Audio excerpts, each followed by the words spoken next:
नमस्कार दोस्तों, मैं आशीष शुक्ला ज्योति पब्लिक न्यूज से। आज विधानसभा कारवा लेकर हम ग्राम पंचायत रिजदा आए थे। रिजदा में इस दौरान हम विधानसभा कारवा करते वक्त अब यहाँ हम रिजदा के निवासी जो कि 30 साल से इलेक्टेड, जो लगातार 30 साल से सक्रिय है राजनीति पे, हम उनसे मिलना हुआ और साथ में वो भाजपा के दमदार चेहरे माने जाते हैं, जो कि उन्होंने विधानसभा में निश्चित ही अपने लिए टिकट की भी मांग की होगी, आवेदन किया होगा। चलिए बात करते हैं क्या है पूरा मामला और कैसा है उनकी रही सरकार, जो रमन सरकार 15 वर्ष रही, उनका क्या कैसा कार्य कर रहा है, और साथ ही साथ वर्तमान सरकार के बारे में। सर, आपका शुभ नाम। सबसे पहले तो आपके चैनल को बहुत बहुत धन्यवाद देता हूँ कि आप एकदम नीचे स्तर में आके एक छोटे से कार्यकर्ता के बीच में जाके अपना राय जनता का ले रहे हैं, इसके लिए बहुत बहुत साधुवाद आपको। दूसरी बात, मेरा नाम जितेंद्र धुरंधर है। मैं बड़ौदा बाजार विधानसभा ग्राम रिजदा का निवासी हूँ। मैं पिछले 30-32 साल से सक्रिय रूप से एबीपी से लेके आज तक सक्रिय रूप से राजनीति में जुड़ा हुआ हूँ और मैं माननीय स्वर्गीय श्री श्रद्धेय अटल बिहारी वाजपेयी जी को प्रेरणा स्रोत मानते हुए भारतीय जनता पार्टी का सक्रिय रूप से कार्यकर्ता के रूप में काम करते आया हूँ। मैं 94 में ग्राम पंचायत रिजदा से बाइक इलेक्टेड प्रतिनिधि चुनते आया हूँ, लगातार 10 साल तक। फिर 2007 से आज तक मैं सहकारिता क्षेत्र में कदम रखते हुए वहाँ का निर्वाचित अध्यक्ष रहा हूँ। इसी बीच मैं जिला सहकारी संघ रायपुर का निर्वाचित अध्यक्ष रहा हूँ, जिसके अंदर 5 जिला आता था: महासमुंद, गरियाबंद, धमतरी, रायपुर, बड़ौदा बाजार। उसका मैं निर्वाचित अध्यक्ष रहा हूँ और अपने पद का निर्वहन करते हुए मैं पार्टी के प्रति वफादारी दिखाते हुए मैं पार्टी का कार्य करते आ रहा हूँ और भविष्य में करता रहूँगा। रही बात विधानसभा चुनाव की तैयारी की बात, निश्चित तौर से अगर पार्टी मुझ पर विश्वास करती है, क्योंकि मैं पिछड़ा वर्ग से आता हूँ, उर्मी बाहुल क्षेत्र से जुड़ा हुआ हूँ, सामाजिक गतिविधि में मेरा जोरदार परफॉर्मेंस था। मैं युवा अध्यक्ष के रूप में पलारी राज से मैं निर्वाचित हुआ था। बड़ौदा बाजार आज कुर्मी समाज से मैं उप राजमंत्री के रूप में काम कर चुका हूँ और सामाजिक गतिविधि में राजनीतिक गतिविधि, तीनों गतिविधि में परिपूर्ण 30 साल से निरंतर मैं कार्य करते आ रहा हूँ। पार्टी अगर मुझ पर भरोसा करेगी, विश्वास दिलाएगी, तो निश्चित रूप से मैं उस भरोसे को कायम करते हुए मैं जोरदार मेहनत करूंगा। इससे पूर्व 15 वर्ष बीजेपी की सरकार रही। इस 15 वर्ष में बीजेपी की सरकार के आप क्या महत्वपूर्ण बताना चाहेंगे, जो क्षेत्र हमारे प्रदेश के लिए विकास की गाथा करे? देखिए, आज मैं 2023 में बैठा हूँ। आज छत्तीसगढ़ में जो भी दिख रहा है, चाहे व्यापार, उद्योग, सामाजिक समरसता, राजनीतिक समरसता, जो भी आज सड़क नाली जो भी आज दिख रहा है छत्तीसगढ़ में, ये हमारे पिछले 15 वर्षों का ही काम दिख रहा है। डॉक्टर रमन सिंह के ही कार्यकाल का ही काम दिख रहा है। मैं आपसे पूछना चाहता हूँ, या आपके माध्यम से सरकार से पूछना चाहता हूँ, आपने सरकार में आने के लिए क्या क्या हथकंडे अपनाए थे? इवन गंगा जल का जैसे पवित्र जल का अपमान किए हो, सनातन का अपमान करते हुए आप गंगा जल की कसम खाते हुए शराबबंदी की बात की थी। कहाँ है आपका शराबबंदी? और बल्कि शराबबंदी के नाम से हजारों करोड़ रुपए घोटाला करके आप बैठ गए। गांव गांव में कोचियों के माध्यम से गली गली में शराब बिक रही है। नरवा की बात आप कहते हैं कि सरकार के 4 चिन्हारी, नरवा, गरवा, गुरुआ, बारी। मैं पूछता हूँ आपके माध्यम से, नरवा में आज तक नरवा के माध्यम से कितने जगह आप स्टाफ डैम बनाए हो, कितने जगह पानी का संरक्षण किए हो? गरवा की बात करते हैं, आप पूरे छत्तीसगढ़ को आप कहीं भी कोने में जाकर घूमिए, गरवा के गाय गरवा का स्थिति यह है कि रोड में आए दिन बैठे रहता है, आए दिन एक्सीडेंट में आदमी मर रहा है। इसकी जिम्मेदारी कौन लेगी? बाड़ी में आपने शाकांबरी की योजना के अंतर्गत क्या क्या दिखाया? अरे जनता को बताओ तो, आओ तो एक बार मैदान में आओ, पता चल जाएगा। सर, ये बलौदाबाजार क्षेत्र के लिए आप अपनी दावेदारी पेश कर रहे हैं। बलौदाबाजार यदि पार्टी और जनता आपको सपोर्ट करती है और आप पद में आते हैं, तो इस क्षेत्र में क्या ऐसा करना चाहेंगे आप? देख, क्योंकि मैं गांव का रहने वाला हूँ, एकदम छोटे किसान के यहाँ से मैं निकला हूँ। मैं किसान होने के नाते किसानों का तकलीफ क्या होती है मैं एकदम नजदीकी देखा हूँ। पिछले 15-17 सालों से सोसाइटी के माध्यम से, क्योंकि सोसाइटी का अध्यक्ष रहा हूँ मैं, सोसाइटी में वही लोग आते हैं जो किसानी से जुड़े रहते हैं।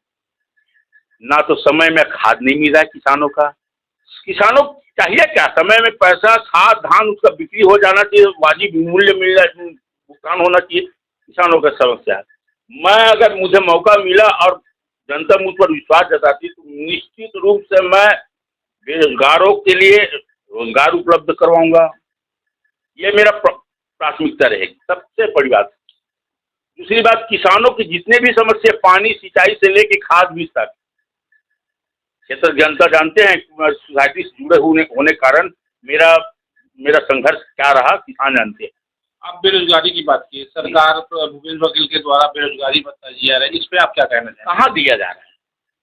आप बेवकूफ बना रहे हैं, बेरोजगार युवक के साथ आप छलावा कर रहे हैं। आप बेरोजगारी भत्ता देने के नाम से हजारों करोड़ रुपए के आवेदन मंगवाए हो, कहाँ मिला है, किसको मिल रहा है? ना आप बेरोजगार भत्ता नहीं मिल रहा है, ना कर्मचारियों का आप नियमितीकरण नहीं कर रहे हैं, ना मितानियों का आप वेतन बढ़ाने की बात की उसको भी नहीं किए हैं, ना आप आशाताई लोग का कुछ नहीं किए, ना आप स्वयं, अरे यार सरकार क्या बात कर, स्व सहायता समूह के माध्यम से रेडी टू ईट चल रहा था, उसको भी आप छीन के, उसको भी आप छीन लिए। और कहाँ हरियाणा का कोई आदमी को आप ठेका दे दिए, ऐसा नहीं चलता। आप गलत फहमी में है, सरकार जो है ना अभी बहुत गलत फहमी में है। आप जिस क्षेत्र से बिलोंग करते हैं, बलौदाबाजार विधानसभा, इस क्षेत्र में काफी सीमेंट फैक्ट्रियां हैं और यहाँ के लोग भी काफी बेरोजगार हैं, तो इस पे आप क्या देखते हैं, कैसा हो सकता है? देखो, ये भी जितने भी प्लांट लगा हुआ है ना, आया हुआ इन्वेस्ट किया गया है, ये डॉक्टर रमन सिंह सरकार के ही समय का एनओ पास हुआ है। अभी तक भूपेश बघेल ये बता दे कि अपने कार्यकाल में कहाँ पर फैक्ट्री खुलाया है, कहाँ पर जब ये कारखाना खुली है। आपने व्यवसाय के नाम में आप लूटने का ही काम किए हैं। यहाँ जहाँ जहाँ प्लांट है वहाँ का खनिज संसाधन गांव वालों का भी हक होता है, उसको भी आप छीन लिए। राजनीति के नाम से जीरो हो, मैं नाम से आप कलेक्टर को पूरा लूटने के लिए, ये तो छत्तीसगढ़ को एटीएम बना के रख दिया है जी कांग्रेस सरकार। सर, आपने कहा एटीएम बना के रख दिया गया है, काफी विकास कार्यों के लिए सरकार के द्वारा ग्राम पंचायतों में फंड दिया जा रहा है, परंतु वो विकास कार्य गांव स्तर पर नहीं दिखा। कहाँ दिया जा रहा है भाई? मैं अभी वर्तमान में पंचायत प्रतिनिधि हूँ। सरकार एक लिस्ट निकाल दे कि कितना पैसे छत्तीसगढ़ सरकार पंचायतों को दिया है, एक लिस्ट निकाल। इवन 15 वित्त के पैसे को जो आता है, जो सेंट्रल गवर्नमेंट से नरेंद्र मोदी सरकार देती है, उसको भी आपने कटौती कर दी है। आप तो सीधा सीधा पंचायत का हनन किए हो जी, गुमराह किए हो आप। काफी संख्या में भूमिहीन किसानों की बातें आती हैं, उन पे आप क्या कहना चाहेंगे सर? कहाँ मिला है पट्टा? दर के ठोकर खा रहे भूमिहीन किसान। ऊपर से आप जो 7,000 6,000 देने की बात की थी, आज तक आप पेमेंट नहीं किए हो। आपके पास पैसा ही नहीं है विकास के नाम से, बस खाने के लिए बस आप लोन लेते जा रहे हो। आज 5 साल में आप कितने हजार करोड़ रुपए छत्तीसगढ़ में लोन लिए हो, आप ये भी स्पष्ट कर दे। आपकी दृष्टि में ये जो 5 साल का भूपेश बघेल का सरकार का कार्यकाल कैसा रहा? बहुत रद्दी। इन्होंने मात्र छत्तीसगढ़ को लूटने का ही काम किया है। ये 5 साल गिल्ली डंडा, कबड्डी, खो खो, भौरा, राउत नाचा तक ही सीमित करके रख दिया है। विकास के नाम से बिल्कुल जीरो है। इस बार प्रदेश में किसकी सरकार आने वाली सर? एकदम निश्चित तौर से मैं दावा के साथ बोलता हूँ कि भारतीय जनता पार्टी की सरकार आ रही है और डर गए भूपेश बघेल। सीट बताना चाहेंगे सर, कितनी सीट आ जाएगी? 50 प्लस। अच्छा सर, स्वच्छ भारत मिशन की प्रधानमंत्री की महत्वपूर्ण बात का ये बहुत- इसको कैसा देखते हैं हमारे प्रदेश में? क्या हाल है? बहुत बढ़िया प्रश्न है। प्रधानमंत्री माननीय नरेंद्र मोदी जी द्वारा की एक सोच है कि हर गांव में हर घर तक नल जल योजना के तहत स्वच्छ पानी हितग्राहियों को मिले, आम जनता को मिले। इसके लिए उन्होंने फंड भी ऐलान किया। पानी टंकी के निर्माण हुआ, गांव गांव गली गली गली गली पूरा तहस नहस करवा दिया सरकार, भूपेश सरकार। अभी तक अपने हिस्से का आवंटन राशि दे नहीं पा रहा है और पूरा गली में जो अच्छा गली हुआ करता था कंक्रीट का, उसको भी खुदवा के तोड़ मड़ोड़ के ऐसी की तैसी कर दी है। केंद्र सरकार के द्वारा सिलेंडर पे 200 रुपए की रेट कम की गई है। क्या ये अभी विधानसभा चुनाव के मद्देनजर है कि क्या है सर? इस पे क्या बोलेंगे आप? देखो, भारतीय जनता पार्टी के जो केंद्र में बैठे हैं डॉक्टर सम्माननीय नरेंद्र मोदी जी का एकदम साफ सुथरा सोच है। सबका साथ, सबका विकास, सबका प्रयास और सबका विश्वास। जो भी निर्णय लेता है प्रधानमंत्री जी, आम जन और आम नागरिक को ध्यान में लेके रखता है। भूपेश सरकार जैसे नहीं है कि हम लोग चुनाव जीते तक ये कर देंगे, साहब बदली बंद कर देंगे, ये नहीं है। ऐसा वो लालीपाप रेवड़ी बांटने वाला काम हमारी सरकार नहीं करता। 200 रुपया जो कम किया है वो महिलाओं के लिए, बहनों के लिए एक अच्छी खबर है कि मैं बधाई देता हूँ कि 200 रुपया कम किए हैं। साथ साथ इसमें मैं तो आपके माध्यम से ये भी कहना चाहता हूँ कि सरकार पेट्रोल में जो वेट लगाती है इसको कम करे। ऑटोमेटिक पेट्रोल का रेट कम हो जाएगा, डीजल का रेट कम हो जाएगा। सर ये लास्ट है, वर्तमान जो विधायक है उनका कार्यकाल कैसा? निर्दलीय है, सरकार उनकी है ही नहीं है। एक निर्दलीय विधायक या विपक्ष में बैठे हुए विधायक का क्या अधिकार रहता है और कितना अपना क्षेत्र में काम करा सकता है, सोचने वाली बात है। फिर भी अपने स्तर में बहुत ठीक रहा उनका। नहीं तो सब ये आप बोले निर्दलीय विपक्ष में बैठने वाला, तो क्या इसके पूर्व जब बीजेपी की सरकार 15 वर्ष रही थी, जो विपक्ष के जो नेता थे, क्या उनके क्षेत्र में विकास कार्य नहीं होता था? देखिए, आपको याद दिला देता हूँ, राज्य में डॉक्टर रमन सिंह की सरकार रहती हुआ करती। उस समय विधायक श्रीमती लक्ष्मी बघेल बीजेपी का विधायक था। बड़ौदा बाजार जिला बनाने के लिए